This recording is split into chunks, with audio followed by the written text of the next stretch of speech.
Ever since I left the city. Ever since I left the city. Ever since I left the city.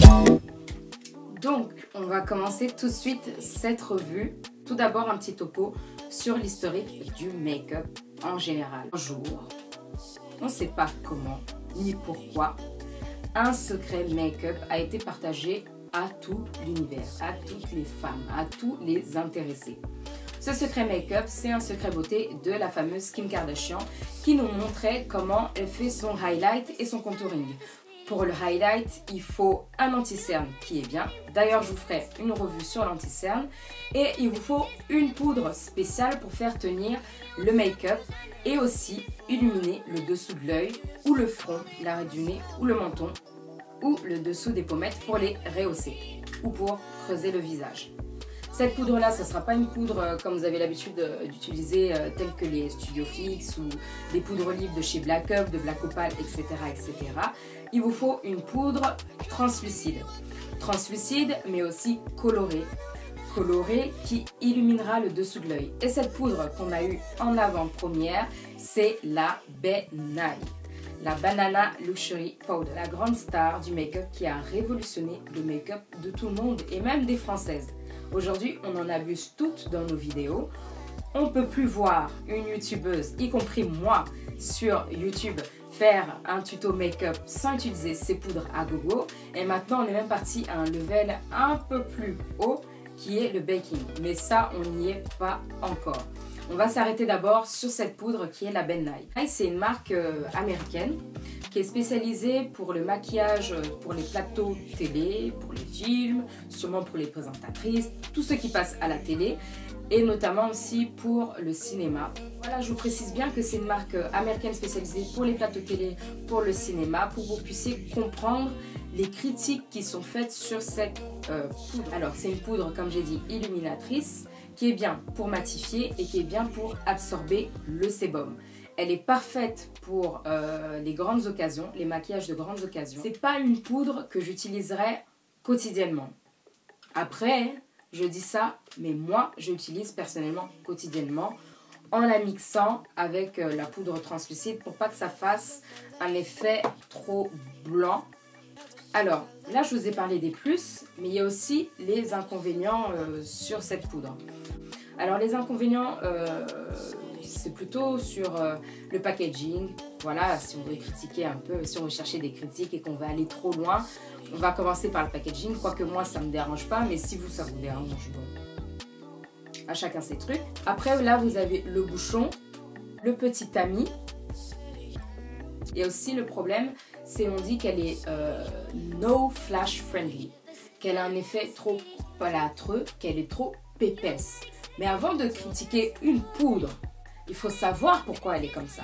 La Ben Nye, elle est faite pour ça. Elle est faite pour être plâtreuse, elle est faite pour être épaisse, elle est faite pour être vue, parce que c'est une poudre qui est utilisée pour les make-up chargés, entre guillemets, pour les drag queens, pour être actrice, je sais pas, passer à la télé, pour les stars de cinéma. Ils n'ont pas besoin d'un maquillage invisible avec toute la luminosité qui est autour d'eux. Ils ont besoin d'un maquillage visible. Et en plus, plus tu as les projecteurs sur toi, plus tu as la lumière, plus tu es susceptible de transpirer. Et plus une poudre comme celle-ci absorbera le sébum, captera les zones de lumière pour les refléter au mieux sur les points stratégiques. Donc elle remplit bien toutes les conditions, même si quand on fait des photos, on a l'impression que c'est trop blanc, mais c'est parce qu'on l'utilise à usage quotidien. On ne l'utilise pas dans les conditions, ni dans les moments que l'on devrait l'utiliser. Et surtout, c'est qu'on a la main lourde.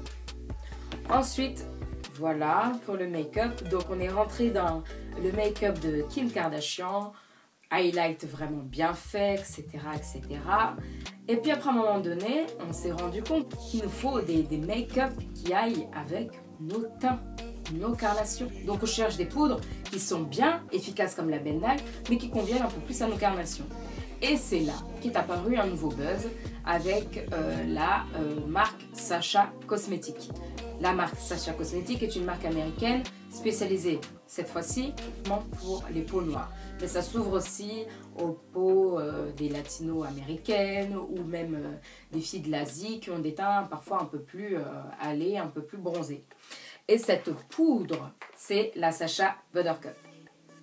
La fameuse Sacha Buttercup.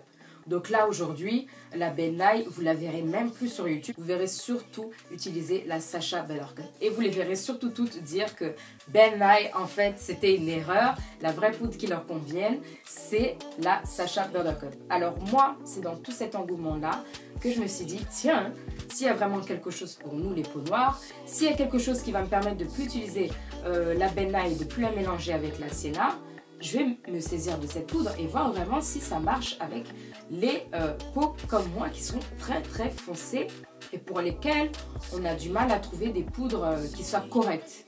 Et donc je me suis procuré la Sacha Buttercup que j'ai acheté sur Amazon à un prix de 38 €, ce qui est très cher, ce qui est le double de la Ben Nye qu'on trouve en France sur Amazon ou en boutique pour 10-20 € maximum. Donc voilà, je disais que la Sacha, je l'ai payée 38 €, mais vous pouvez la trouver dans la boutique MB Beauty, dans le 94, dans la ville d'Arcueil, pour 30 €. Je vous mettrai le lien Amazon si ça vous intéresse pour le prix fort, je sais pas, et aussi l'adresse de la boutique MB Beauty pour vous la procurer, la Sacha Buttercup. Les avantages sur cette poudre, c'est qu'elle est bien pour les peaux noires, elle a les mêmes avantages que la Ben Nye. Pas se leurrer, hein, les deux font le même job. Le petit plus sur cette poudre là, c'est le packaging. Déjà pour commencer, meilleur que celui de la Ben Nye. Après moi, j'achète pas un produit pour le packaging, j'achète plus le produit pour son efficacité. Quand vous l'ouvrez, vous avez un très gros tamis. Et vous voyez aussi la coloration de la poudre qui est un peu plus jaune, un peu plus brune que la Ben Nye qui est un peu plus blanche. La poudre est un peu plus fine que la Ben Nye, donc elle est très volatile. Et moi, c'est peut-être ça aussi qui me dérange. C'est la finesse de cette poudre-là. Elle est tellement fine que moi, elle s'incruste dans les ridules que j'ai en dessous de l'œil. Et je sais pas pourquoi, à chaque fois que j'essaye, de lui donner une deuxième chance, c'est toujours le même problème. Ça me fait des petits points, comme si c'était incrusté et figé dans une ridule du dessous de l'œil. Et même quand j'essaye d'estomper avec un pinceau, en plus je me dis qu'elle est fine, donc facile à estomper, ça reste quoi. Et ça me dérange parce que ça réussit pas mon make-up. En plus, ça c'est la dernière étape, c'est pour sceller. N'oublions pas que ces poudres-là, c'est pour sceller le make-up. Donc après ça, il n'y a plus rien si ce n'est le Fix Plus. Et j'ai pas que ça à faire un make-up, me prendre du temps pour mon fond de teint, mon anti-cerne et ainsi de ça, et voir que ça gâte tout le travail et après il faut effacer, il faut recommencer. J'ai pas le temps pour ça. Donc du coup, j'ai essayé une fois, deux fois, trois fois, quatre fois, j'ai vu que ça passait pas, je l'ai mise de côté. Mais voilà, je la dénigre pas, c'est une très très bonne poudre et c'est vrai pour les peaux noires, vraiment la couleur pour nous, les teints foncés. Après, c'est 38 €. Il faut réfléchir. 38 €. Mais c'est 38 € sur le long terme. Moi, je recommande absolument les deux poudres. Vous en avez une pour 15 €, une pour 38 €. Une pour un usage exceptionnel, spécial. Vraiment, vous avez vraiment besoin d'être maquillé. Vraiment beaucoup maquillé. Que le maquillage se voit, qu'il reste, qu'il tienne. C'est pour la Ben Nye. Si vous voulez aussi une longue tenue du make-up qui illumine le dessous de l'œil sans trop que ça se voit, et quand vous prenez des photos que ça fasse quand même un peu naturel, comme si vous étiez né comme ça sera la Sacha Buttercup. Mais les deux, voilà, sont à avoir, si je peux dire entre guillemets. Je ne veux pas pousser des filles à l'achat, mais les deux, je les ai et c'est bien, tant mieux, elles sont à voir. Mais si je dois choisir qu'une seule, moi je dirais la Ben Nye. Parce que certes, elle est épaisse, mais si je veux vraiment que ça fasse un effet chargé, j'en mettrai beaucoup. Si je veux que ça fasse pas un effet chargé comme là, aujourd'hui, j'en mettrai moins. À moi d'avoir la main moins lourde pour utiliser la Ben Nye. Vous montrez à peu près à quoi ça ressemble sur la main. La Sacha et là la Ben Nye. voyez bien que ça fait vraiment noir et blanc avec la banana, mais avec la Sacha, c'est un peu plus jaune, c'est un peu plus chaud que la Ben Nye. Donc voilà en fait à quoi ça ressemble. Lumière éteinte. Donc c'est vraiment la Sacha qui me conviendrait le mieux. Après j'ai juste un problème au niveau de l'utilisation de celle-ci. Donc voilà pour cette revue sur les poudres de teint. Les poudres pour illuminer le dessous de l'œil pour son highlight et pour que son contouring soit rehaussé. J'espère vraiment que la vidéo vous a plu, que ça vous a un peu plus renseigné sur ces deux poudres, notamment la Banana de Ben Nye et la Sacha Buttercup. Dites-moi ce que vous en pensez en commentaire, mettez-moi un j'aime ou un pouce vers le bas. Moi, ça m'aide à me repérer, dans tous les cas, j'accepte tout commentaire, toute critique positive, voire même négative. Si ça m'aide à avancer, je prends tout. Je vous remercie d'avoir suivi cette vidéo qui, j'espère, n'a pas été trop longue. Et je vous dis à bientôt sur Paola Beauty.